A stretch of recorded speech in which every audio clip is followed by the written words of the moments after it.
licenciada Magíster Ana Elvira Patiño Martínez. Sin lucha. CTRP. CTRP.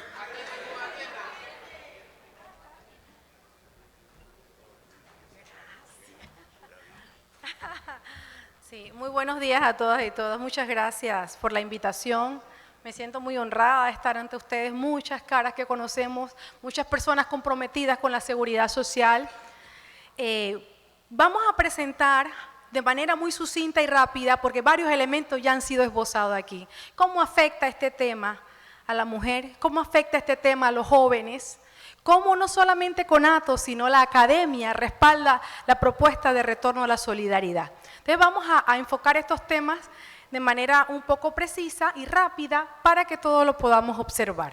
Vamos a iniciar. Voy a iniciar por la izquierda.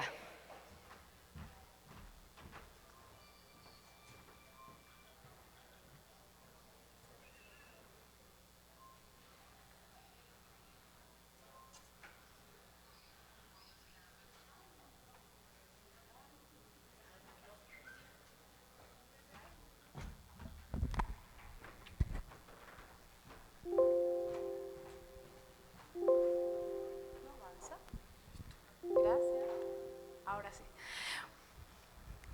Ok, vamos a iniciar por este lado de acá. ¿Qué evaluó CONATO para poder hacer su propuesta de reforma a la seguridad social? Evaluamos varios documentos. El primero de ellos fue el informe de la Junta Técnica Actuarial. El segundo fue el informe de evaluación que hizo la Organización Internacional del Trabajo. El tercero fue el informe que aprobó la Universidad de Panamá para el sistema de seguridad social. Y esto todo decantó en el anteproyecto de ley que reforma la Caja de Seguro Social que les va a presentar el licenciado Collado posteriormente. Vamos a verlo. ¿Qué dijo la Junta Directiva? Esta Junta Actuarial fue creada por la ley de 2005. Esta Junta no existía. Ella se encarga de ver cómo está el sistema de pensiones, el sistema de las cuentas individuales, el mixto y el sistema definido. Entonces, entregaron un informe con mucho atraso y con ciertas inconsistencias que llevó a la mesa del diálogo a pedirle a la Organización Internacional del Trabajo que hiciera un informe paralelo a este, porque no había confianza en lo que la Junta Técnica Actuarial estaba haciendo. El principal factor en el que desconfiábamos de los sectores organizados era que la Junta Técnica Actuarial tiene que decir cómo está el sistema de pensiones, pero no solamente se debe basar en cuánto hay en el fondo en el Banco Nacional, también tiene que mirar aspectos económicos y sociales. No puede hacer proyecciones solamente basadas en cuánto hay en el fondo, cuánto necesitamos para pagar. No puede ser de esa manera. Tiene también que considerar aspectos económicos y sociales. ¿Qué aspectos económicos y sociales tiene que valorar? Factores coyunturales y factores estructurales. ¿Cuáles son los factores coyunturales? El crecimiento económico, la tasa de desempleo, toda esa situación. El tema de largo plazo, la pobreza, la distribución de la riqueza, entre otros. Tenemos varias inconsistencias en ese informe. El primero de ellos es que los estados financieros no están auditados, y esta es una situación grave. ¿Qué significa que no estén auditados? Que no han pasado por el visto bueno de la Contraloría General de la República. Y esto es importante, porque estamos hablando del recurso de todos. Y si esos informes no están debidamente auditados, no tenemos certeza de que sus resultados sean efectivamente lo que ellos plantean. Otra de las observaciones a este informe de la Junta Técnica Actuarial es que ellos presentan sus resultados sin decirnos cómo lo calcularon. Y esta es una situación delicada. ¿Por qué? Porque actuarios en este país no hay muchos. Ser actuario es una especialidad que no todo el mundo tiene. Y se supone que esos actuarios están tan calificados que nos deben entregar un informe completo, con todas sus fórmulas, sus supuestos, cómo hicieron para calcular esto. Pero ellos lo que hacen en el informe es entregar los cuadros listos y no dicen cómo lo hicieron. Eso tienen que hacerlo. Entonces, el cómo lo hicieron es como si hiciéramos un examen de matemáticas y le ponemos un problema al estudiante y el estudiante enseña la respuesta. Y no me dice cómo hizo para calcularlo, tiene F. Entonces, pero a pesar de eso, ¿Qué dice el informe de la Junta Técnica Actuarial? Dice que para el 2020 había un déficit de 517 millones y que para el 2021 había un déficit de 1.062 millones. En total hace falta 1.500 millones. Y esos 1.500 millones van a dejar el fondo de reserva del Banco Nacional sin dinero. Por eso que para el 2023, primer trimestre, se preveía no iba a haber fondos para pagar las pensiones. Eso es lo que nos tiene a todos sentados aquí en la mesa del diálogo, en la Asamblea Nacional y en todas partes peleando. ¿Por qué? Porque los fondos supuestamente se agotan. Ahora bien, planteaba el profesor Jované, se agotan los fondos, ¿cuál es la solución? Bueno, en la Junta Técnica Actuarial propone los 8 escenarios que el profesor Jované planteaba. 8 escenarios de reformas paramétricas, que como ya planteó el profesor Jované, ¿cuáles son las reformas paramétricas? Reformar la edad de jubilación, la tasa de reemplazo, la cuota obrero patronal y los años. Este cuadro lo hizo la Junta Técnica Actuarial, no lo hizo CONATO, ni la universidad, ni nadie más que ellos. Entonces, la última columna le dice a usted, con esos 8 escenarios, ¿hasta cuándo alcanzaría la plata en el banco, en el fondo de reserva? Aquí le dice, año de duración de la reserva. Entonces le hacen todos los cambios como si fuera un juego de ajedrez en un tablero grande. ¿Qué van a combinar con qué? Que aumentan, que quitan, que ponen, y hasta qué año dura. Entonces ya el profesor les planteaba cómo era el tema. Entonces en un primer escenario se mantiene la edad de jubilación y cambia todo lo demás. Cambia la tasa de reemplazo, años de cuota, aporte del gobierno, y con eso, en el primer escenario 1, dura el fondo hasta el 2034. ¿Qué pasa en el 2034? Nuevamente el fondo se queda sin plata y volvemos a las reformas paramétricas. Vamos a suponer otros escenarios, el tercero, el cuarto, cambia un parámetro y se mantienen los demás. Entonces, el peor escenario, nos decía el profesor Jované, y en ese coincido, es el escenario 7. ¿Por qué? Porque los actuarios dicen que en el escenario 7 no se quede nada, sino que todos los parámetros cambien al mismo tiempo. Que cambie la edad, que cambie la tasa de reemplazo, que cambie la cuota, que aumenten los años de pago. Y con todo y eso, que cambien todo eso, el fondo dura hasta el 2045. Lo que implica que no hay sostenibilidad en la solución, porque nuevamente vamos a tener crisis. ¿Y qué pasaría en el 2045? Seguramente nos sentaríamos a ver nuevamente el tema de aumentar la edad, aumentar las cuotas, disminuir la tasa de reemplazo, esa tasa de reemplazo famosa que es del 60% hoy, que si usted gana $1.000, la tasa de reemplazo es 60%, usted se va con $600. Pero en la propuesta 7 proponen que sea el 50%, si usted gana 1.000, se iría con 500. Hay otro escenario en el 2, y en el primero y el segundo dicen que sea el 40%. Si usted gana 1.000, se va con 400. Esas son las propuestas de la Junta Técnica Actuarial. Entonces, ¿cuál es la discusión nuestra? De que ¿por qué la solución tiene que ser solamente parámetros?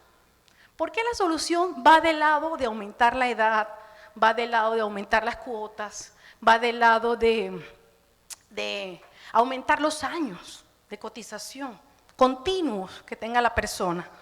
Y no ofrece en ninguna parte en la columna se ve que diga sostenible en el tiempo, que se va a mantener eso así. No lo dice. Entonces no estamos de acuerdo con las reformas paramétricas, porque no solucionan. La primera, el escenario 0, este es el único que me gusta a mí, porque en el escenario 0 dice que no se mueve ningún parámetro, que todo se quede igual, pero que el gobierno dé por año $3.234 millones. Ese es el escenario que me gusta y dice que dura, mira, de todos los años, el que dura hasta el 2080. O sea, por lo menos da un tiempo más. Si el Estado da todos los años 3.234 millones, el fondo durará hasta el 2080. Pero dice el gobierno y dicen los empresarios que no hay plata. Ya el profesor Jované nos planteaba el tema de la evasión, que este señor, ¿cómo es que se llama?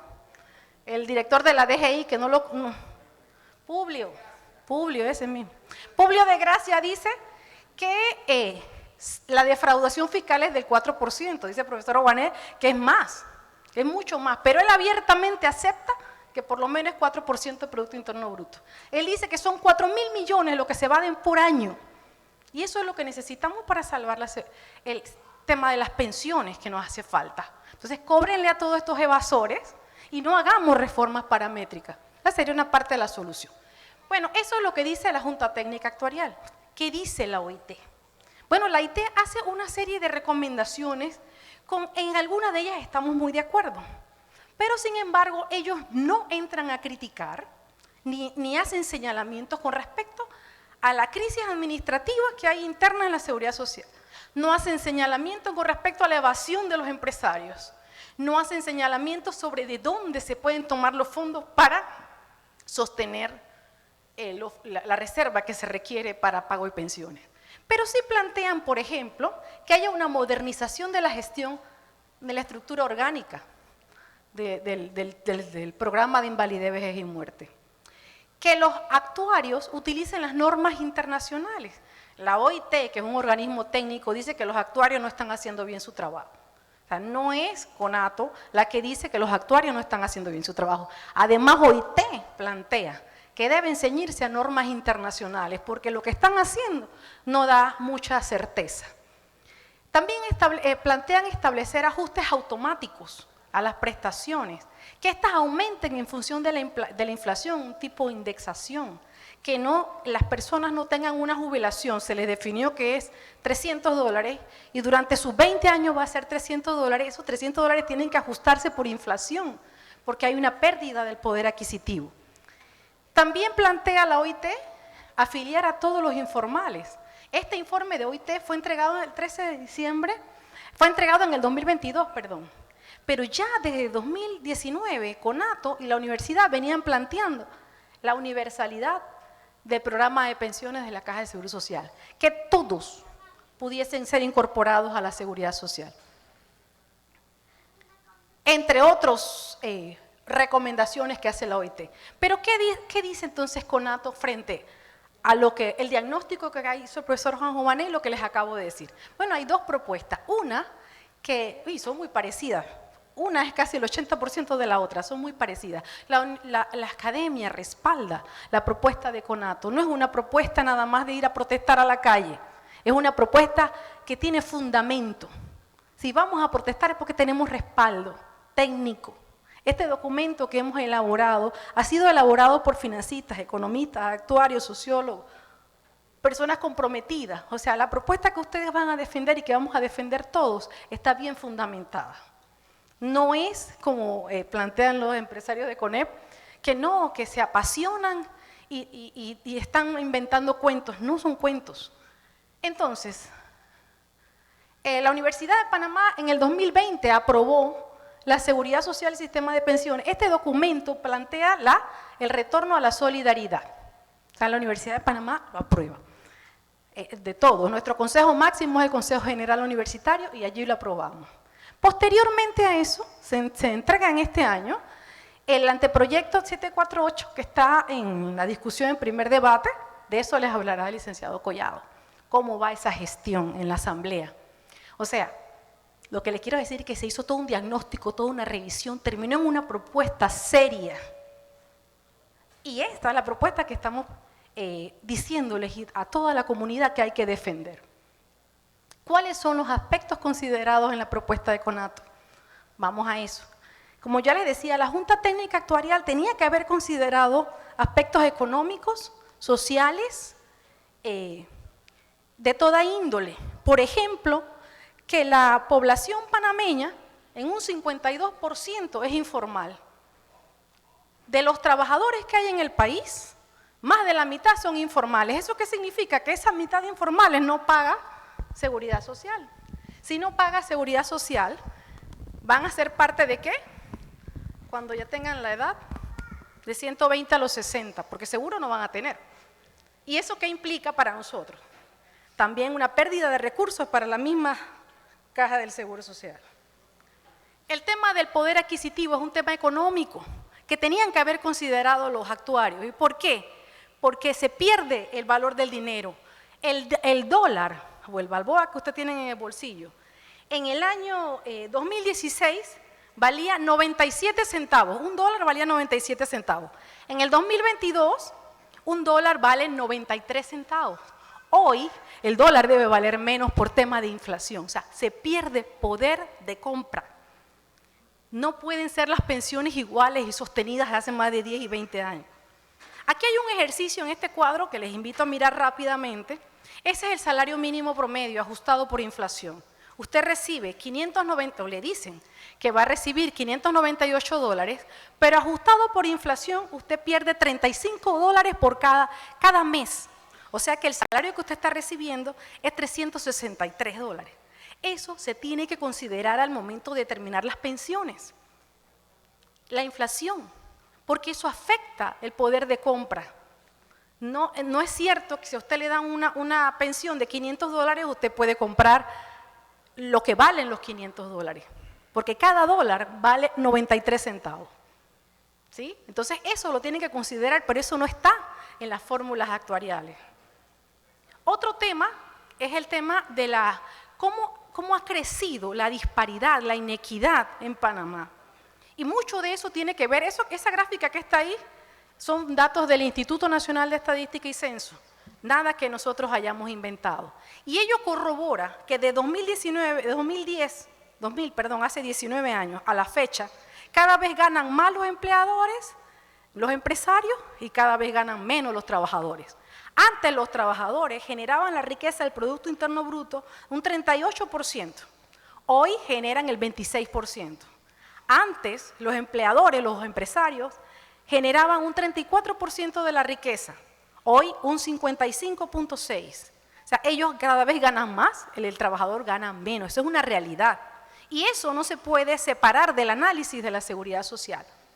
El tema del modelo de desarrollo, totalmente inequitativo, la pérdida del poder adquisitivo del dólar, que el salario cada vez es menor, no se puede separar del tema de la seguridad social.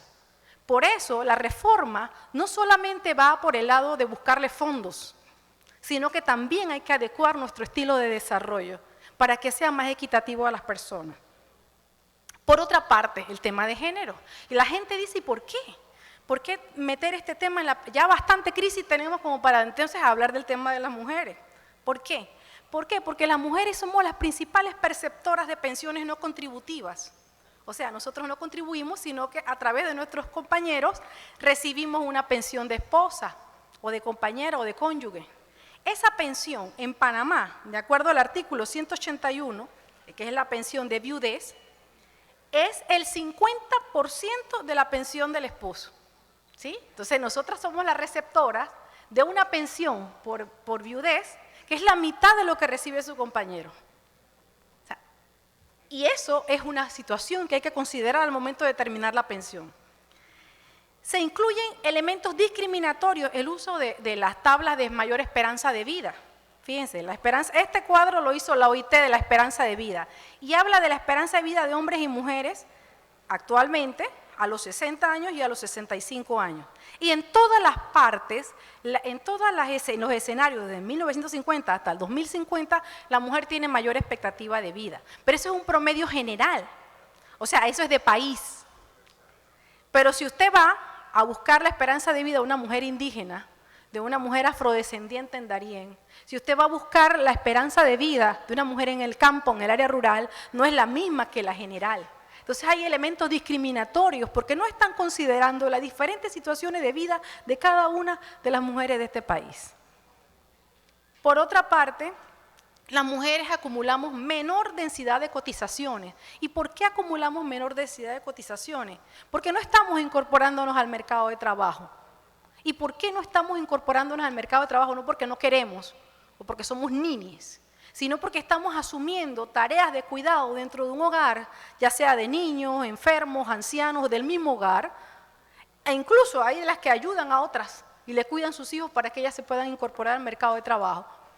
Y esa mujer que hace eso no puede incorporarse al mercado de trabajo, no puede cotizar en la seguridad social y seguramente no va a tener una jubilación. ¿A dónde van a parar esas compañeras? Esas compañeras van a parar, ahí están las gráficas, este es del primer trimestre de 2021, porque no he conseguido la más reciente. Estos son los fondos beneficiarios del programa de 120 a los 65. Y si ven todas las columnas, la barra naranja son las mujeres y las barras azules, celestitas, son los hombres. Todas las provincias, las mayores beneficiarias de 120 a los 60 son mujeres. ¿Y por qué? Porque no se pudieron incorporar al mercado de trabajo. No pudieron pagar cuotas a la seguridad social y por tanto ellas se merecen solamente 120 por mes para jubilarse. ¿Qué nos dijo el profesor Jované de las pensiones mínimas y máximas? A pesar de que sea muy mala la pensión, es mucho mayor que 120 a los 60. Con eso no se vive. Pero eso es lo que están recibiendo las mujeres hoy día. Por otra parte, se incorporan en menor medida al trabajo remunerado y en mayor medida al trabajo no remunerado, porque el trabajo desde las casas es un trabajo, pero no pagado. Entonces, en ese sentido, las mujeres que se quedan en sus hogares están condenadas al 120 a los 60. Y eso, ojo, que el 120 a los 60 plantea la CONEP, debe ser parte de un tercer pilar de la Caja de Seguro Social. La CONEP, bueno, no vamos a evaluar eso que proponen ellos porque es más agudizar la crisis, pero ellos piensan que no basta con 2 pilares, ahora quieren 3 pilares, y que el tercer pilar sea ese de 120 a los 60, que se cargue el 120 a los 60 a la Caja de Seguro Social, como que hay fondos para pagar eso. Entonces, esa es la gran solución que nos proponen. Por otra parte, la mujer tiene interrupciones reiteradas en su carrera profesional, y esas interrupciones van de la mano ¿de qué? De su etapa de vida reproductiva, por supuesto. En algunos momentos salen de la esfera laboral para cuidar a sus hijos y eso hace que aumente los años donde está sin laborar, por tanto no acumula las cuotas. Fíjense, en la gráfica número 2 está la participación laboral de las mujeres en el mercado de trabajo, eso es Panamá. Estos datos que le estaba dando anteriormente son América Latina, o sea, en Panamá no escapa América Latina, en toda América Latina las mujeres se incorporan menos que los hombres. Entonces, por ejemplo, en Panamá, la incorporación de las mujeres es del 49% al mercado de trabajo y la incorporación de los hombres es del 76%. Ellos están más incorporados en el mercado productivo, en el mercado que se paga. Y las mujeres estamos más incorporadas en las tareas de cuidado, trabajo no remunerado. Y por tanto no somos candidatas a la seguridad social. Esas miradas de género hay que darlas y que verlas en el tema de reforma de pensiones. Por otra parte, las pocas que se logran incorporar, o sea, las que buscan empleo, tienen las tasas de desempleo más altas. Si se fijan allí en la gráfica número 4, podemos ver en la barra roja y la barra celeste los hombres, la roja las mujeres. La tasa de desempleo de las mujeres es 11.5% y la de los hombres 8%. O sea, el hombre se incorpora más al trabajo y las tasas de desempleo de las mujeres son mayores. Pero eso es una tasa global, es un promedio. Si la viéramos por edad, en esta gráfica la vemos por edad, la tasa de desempleo por edad de las mujeres y hombres. Fíjense lo que ocurre con las mujeres de 15 a 19 años y con las mujeres de 20 a 24 años. La tasa de desempleo aumenta de 11% a un 30.4% de desempleo, lo que implica que para una mujer joven es mucho más difícil conseguir empleo. Y si una mujer joven no consigue empleo, imagínense lo que pasa con sus años de cotización, con la cantidad de cuotas que necesita para jubilarse. Esa es una realidad, esa estadística, los actuarios no la pueden dejar de lado cuando hacen una propuesta de reformas paramétricas. Qué fácil decir que la mujer se jubile en vez de a los 50 y... ¿Cuál es la edad de jubilación? 57, se jubile ahora a los 65. Es fácil decirlo, pero considera esto. ¿Dónde están las políticas de empleo para la juventud con enfoque de género, para que incorporen a las mujeres? Le agradezco. ¿Dónde están las políticas? No existen. Entonces, si no existe la política, ¿cómo una reforma no va a funcionar? No va a ser exitosa. Por otra parte, está el tema de que si se incorpora a una esfera laboral, se incorporan a puestos de trabajo de menor remuneración, de baja calificación y en empleos a tiempo parcial, ni siquiera jornada completa. Y en esos casos, entonces, somos víctimas de tener menores posibilidades, menores pensiones. ¿Dónde se ocupan las mujeres? Este cuadro número 9 les ayuda a ver dónde se ocupan las mujeres. Son las actividades feminizadas. Las mujeres nos ocupamos en la enseñanza, las maestras, en los hoteles y restaurantes, Bueno, allá no somos gerentes ni directoras de los hoteles, sino allá estamos en mucama, recepcionistas, las trabajadoras manuales, etcétera. Ahí es que estamos. Ojalá estuviésemos en la gerencia de los bancos y de los hoteles, con mayor remuneración. Pero estamos en la otra parte de servicios. En las actividades en los hogares, en calidad de empleadores, la mayor parte, el grueso, son mujeres. En las actividades profesionales, en las actividades financieras, ahí uno decía, bueno, están ubicadas en la banca, estamos en la banca. ¿Pero en qué parte de la banca estamos? Somos cajeras o las recepcionistas. Ojalá fuésemos las oficiales de crédito o las gerentas o parte de la junta directiva de los bancos. Se ha avanzado mucho en Panamá, es cierto. Se ha ido cada vez incorporando más las mujeres, pero falta mucho por hacer, muchísimo. Porque nosotros sabemos, y es una realidad que todo el mundo sabe, de cada 10 egresados de la Universidad de Panamá, 7 son mujeres, están calificadas. Pero ¿por qué no se incorporan a puestos de trabajo calificados? ¿Por qué eso no ocurre? Esas son políticas que deberían tomar en consideración, porque todo está vinculado como una cadena al tema de las pensiones. No podemos hablar del tema de las pensiones como un tema de fondos, de plata, ¿y qué pasa con lo demás? Con la política, con la inequidad, con que cada vez los empresarios ganan más y los trabajadores ganan menos. ¿Qué pasa con que las mujeres no se pueden incorporar a la esfera de trabajo? Que los jóvenes no encuentran empleo. Eso no se plantea en la Junta Técnica Actuarial, pero la ley de 2005 dice que los actuarios tienen que considerar aspectos socioeconómicos para hacer sus proyecciones y no las están considerando. Simplemente le dicen a usted, hay un déficit de 1.500 millones y vamos a reformar la edad, vamos a reformar el porcentaje de cuotas, vamos a la tasa de reemplazo a disminuirla, porque si pagamos menos pensiones nos alcanza el fondo. Entonces, los elementos de la propuesta de Conato, ahora el licenciado Collado les explicará la parte administrativa. Yo solamente voy a ver rápidamente la parte económica y financiera.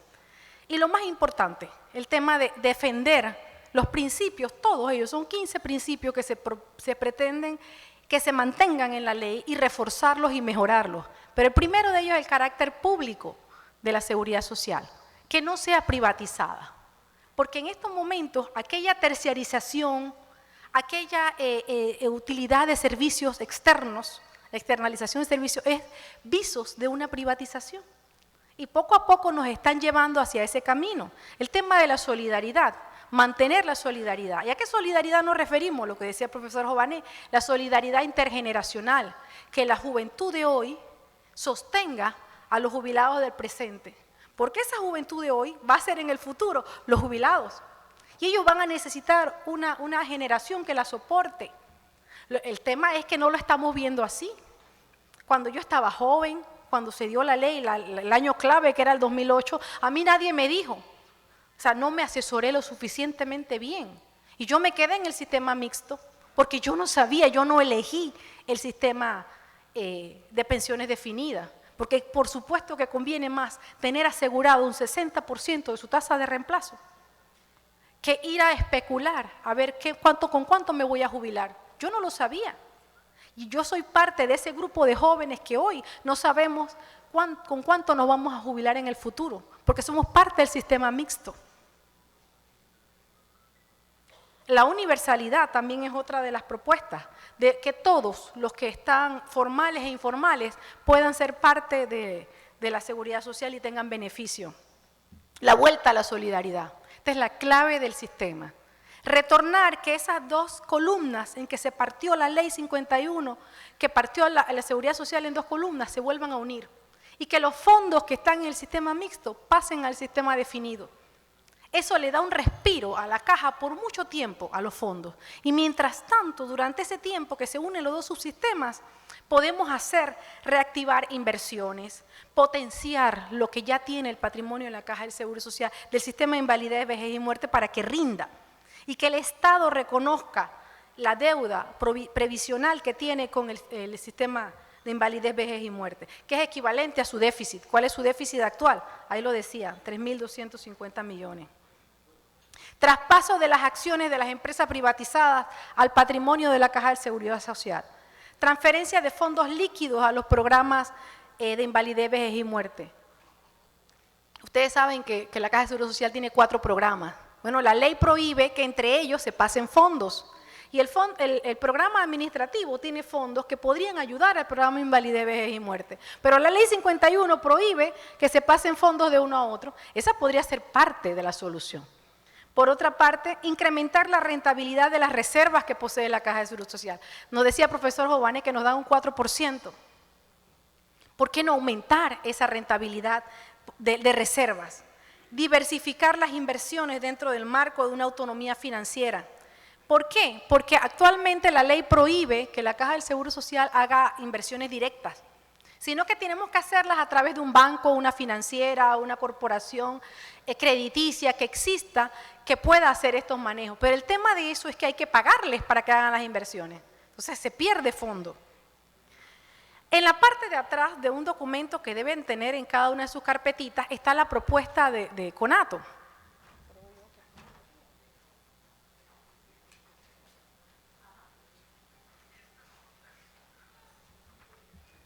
Acá, en la parte de atrás. Están listadas todas las recomendaciones que contiene la propuesta, el anteproyecto de ley y la propuesta de CONATO, que no les voy a señalar todas, pero las principales de ellas que hemos estado evacuando en este momento son las más importantes, ¿sí? Pero una vez se propone el anteproyecto de ley en la Asamblea, ¿qué pasó? Salió la prensa, Medcom, TVN y todo el mundo, los que están allá afuera, a decir que la fusión del sistema de pensiones planteaba la expropiación de ahorros individuales y atacaron fuertemente la propuesta de CONATO y dijeron que era una locura porque pasar los fondos de un pilar al otro pilar era quitarle la plata que habían ahorrado los jóvenes. Y eso es lo que le dicen, yo tengo que aclarar a la universidad cada rato y hacemos esa labor, siempre estar aclarándole a los jóvenes que le van a quitar su dinero.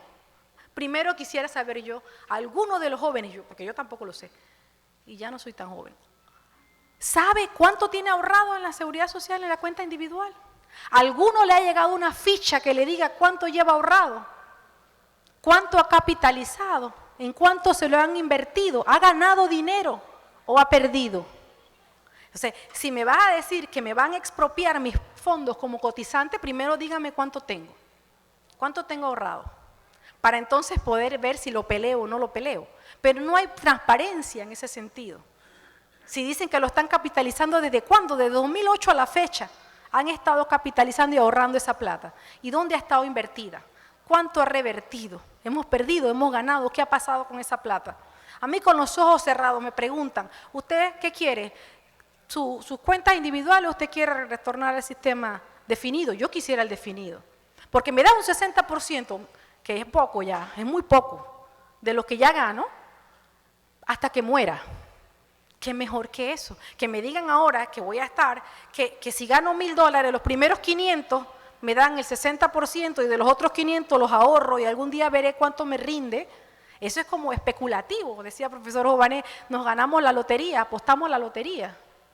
La esperanza y la probabilidad de ganarnos la lotería es muy baja, pero esa es la probabilidad del pobre. Con los dineros de los pensionados no se juega, al azar. Entonces, fíjense, este cuadro que les traía, donde está la flecha roja, señala la cuenta de ahorro personal. Este es un cuadro copiado exactito de la Caja del Seguro Social. Es el balance de reserva del sistema mixto. Y en la parte de ahorro personal, donde tiene que decir el fondo legal que hay, no dice nada, está en cero. ¿Por qué no nos dice cuánto hay de ahorro? Eso no está en transparencia, no existe. Entonces, ¿cómo los jóvenes van a pelear un dinero que no sabemos si tenemos o no tenemos, quién lo tiene y dónde está? Los riesgos que nos hablaba el profesor Jovanes es importante. Los jóvenes debemos saberlos, todas las futuras generaciones. Los riesgos que hay con el sistema mixto. ¿Por qué hay tantos riesgos? Porque hay una pérdida que no sabe, es incierta. Y yo la asemejo mucho al tema del CIACAP. Tal vez muchos jóvenes no saben qué es el CIACAP, pero hay muchos otros adultos que les podemos apoyar a entender qué es el CIACAP. Ese sistema de ahorro de pensiones, de CIACAP, sí le rinde a cada trabajador una ficha, y en la ficha le dice a usted cuánto ha ahorrado por mes, cuánto lleva, ¿sí? Y el CIACAP en el 2022 le puso una ficha donde le decía que usted había perdido, que en el 2022 todos los que ahorraron en el CIACAP perdieron 3 centavos por cada dólar ahorrado. Y ellos lo plantearon abiertamente, por lo menos fueron honestos, hay transparencia, y nos dicen perdimos, invertimos y perdimos. Pero le dan a usted una ficha que le dice eso, y usted sabe por dónde van sus ahorros, cuál es el monto ahorrado. Pero acá en la Seguridad Social no lo sabemos en las cuentas individuales, nadie ha recibido ese informe. En el 2022 hubo pérdidas en el CIACAP por el orden hasta del 13% de sus ahorros. Eso pasa cuando uno va con el dinero a invertirlo en un capital especulativo, que usted puede que gane como puede que pierda. El tema es que si usted pierde, pierde el asegurado. La empresa que está haciendo la inversión no pierde, le tenemos que pagar a pesar de que haya invertido mal. Le tenemos que pagar de nuestro fondo. Y eso es lo que está pasando con el CIACAP. Y también está pasando con el Fondo de Ahorro de Panamá, que en los últimos años hemos venido perdiendo dinero, porque los sistemas especulativos, los mercados bursátiles están muy endebles, que por la guerra en Ucrania con Rusia, que si el Silicon Valley quebró, que si tenemos el sistema financiero colapsado en Estados Unidos, y aún así apostamos a las inversiones. ¿Qué decían? Me acuerdo un colega no me cuenta, ¿qué decían en el 2005 para imponernos estos dos pilares? Que iban a invertir tan bien que nos íbamos a jubilar con el 100% de nuestro salario, que nos íbamos a jubilar con el 200% de nuestro salario, porque íbamos a invertir de manera tan eficiente nuestros recursos que íbamos a ganar mucho más de lo que tenemos hoy. Pero aún así, antes de ayer salió la noticia que el Seguro Social estaría sin fondo para el pago de pensiones en enero de 2024. Esa es noticia del Panamá América, tiene 3 días. En ese contexto de la grave crisis que tiene, todavía nos indica el presidente que vamos a la mesa del diálogo. Con un tema de esta magnitud, van a pasar esta discusión para el gobierno que sigue. Y se mantiene la crisis. ¿Y qué pasa en enero de 2024? Por eso que en este tema que hemos llevado a lo largo de todo el país, desde Bocas del Toro a Panamá, y seguiremos dando la sensibilización, y no solamente a través de CONATO, sino a través de la academia, es para sensibilizar a la población, jóvenes, adultos mayores, mujeres, de que no convienen las reformas propuestas planteadas y que sí conviene un debate serio con respecto a la propuesta que ya CONATO tiene en la Asamblea Legislativa. Muchas gracias a todos y todas.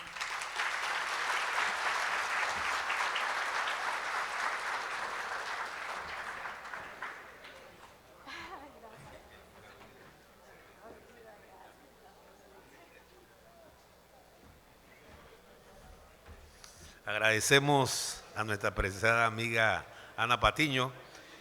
De igual forma, queríamos también manifestarle y informarle que este evento se está pasando por Facebook en vivo y estamos recibiendo algunas observaciones, y parece que frente a la presentación del profesor Jované han escrito algunos empresarios diciendo que no todos los empresarios son malos, que ellos también quieren sumarse a la actividad de los trabajadores.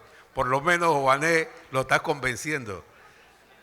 Pero es bueno que sepan para que le transmitan a los demás compañeros que se está pasando por Facebook este importante foro sobre Salvemos la Caja del Seguro Social.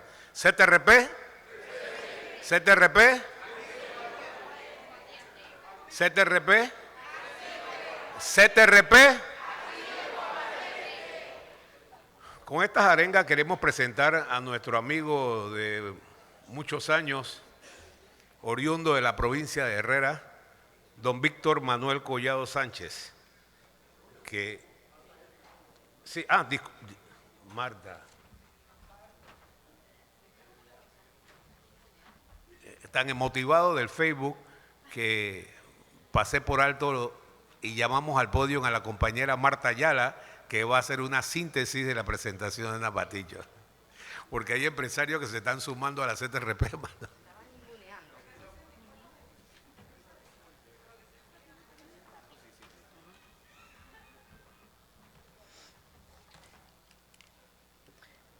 Buenos días, compañeros y compañeras. Algunas consideraciones sobre la exposición de nuestra profesora Ana Patiño. Bueno, iniciar diciendo que una consideración importante que tenemos que tomar en cuenta cuando hablamos del tema de la seguridad social es que una de las principales estrategias para la distribución de la riqueza que anhelamos tanto para construir un modelo de desarrollo incluyente y con justicia social es la negociación colectiva y la seguridad social. Elementos fundamentales para tener una distribución de la riqueza más equitativa. La propuesta secreta de CONEP básicamente elimina la solidaridad. Quieren repetir e imponernos un modelo de seguridad social que a todas luces ha sido un fracaso en otros países, como nos dijeron los expositores, como Perú, Chile y Uruguay, y han demostrado ser un fracaso y teniendo resultados nefastos para la clase trabajadora, en tanto que los niveles de pobreza se han acrecentado. Y precisamente en Chile, ustedes recordarán, hubieron manifestaciones muy importantes que nace del seno de los estudiantes para la recuperación y la vuelta al sistema solidario de la seguridad social. Si bien es cierto, el informe actuarial que nos presenta la profesora Patiño ha demostrado no tener bases científicas de análisis y evidentemente, entre tantas deficiencias que tiene, no toma en cuenta la variable de la problemática y la realidad desigual que existe entre hombres y mujeres y también mujeres jóvenes, que evidentemente nos colocan en una situación de mayor vulnerabilidad. Por otro lado,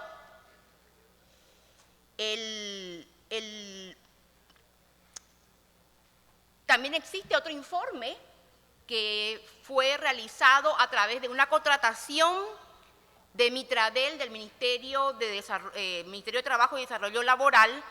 Ha sido contratado los técnicos de la OIT. Este informe, según nuestros amigos estudiosos del tema, es mejor que el de la Junta Técnica Actuarial, pero de cualquier forma tiene errores. Y estamos esperando que los técnicos de la OIT lleguen a la República de Panamá para explicarles a ustedes que son los dueños y los cotizantes de la seguridad social, cómo es que llegaron a esas conclusiones. Estamos esperando una explicación de parte de los técnicos de la OIT que esperamos sea breve. Y sobre todo porque la OIT es un espacio tripartito en donde los trabajadores y las trabajadoras son mandantes, ¿verdad?